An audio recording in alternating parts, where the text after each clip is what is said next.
Hi, my name is Nate McCullough on behalf of Expert Village. In these clips, we're going to talk about some of the possible problems with your windshield washer system and some hints and tips to get better performance out of it.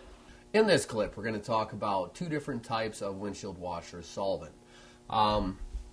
If you live in the northern states, I'm here in Michigan, it gets quite cold. This is the winter version of washer solvent.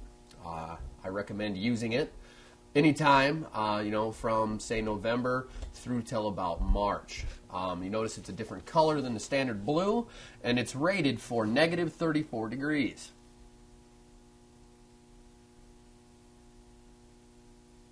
Right now, it's about 5 degrees outside in Michigan. This is the summer version. It's a lot cheaper. This is about 89 cents a gallon. But as you can see, it's only rated for 5 degrees. And it's approximately 5 degrees outside right now. Rock hard. This will actually freeze up and crack your washer solvent reservoir. It may even push the solvent pump out of the bottom of your reservoir.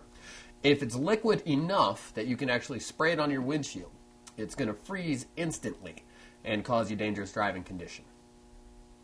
These are the two solvents you got, and like I said, from about November through till early March, you're going to want to go with the yellow stuff.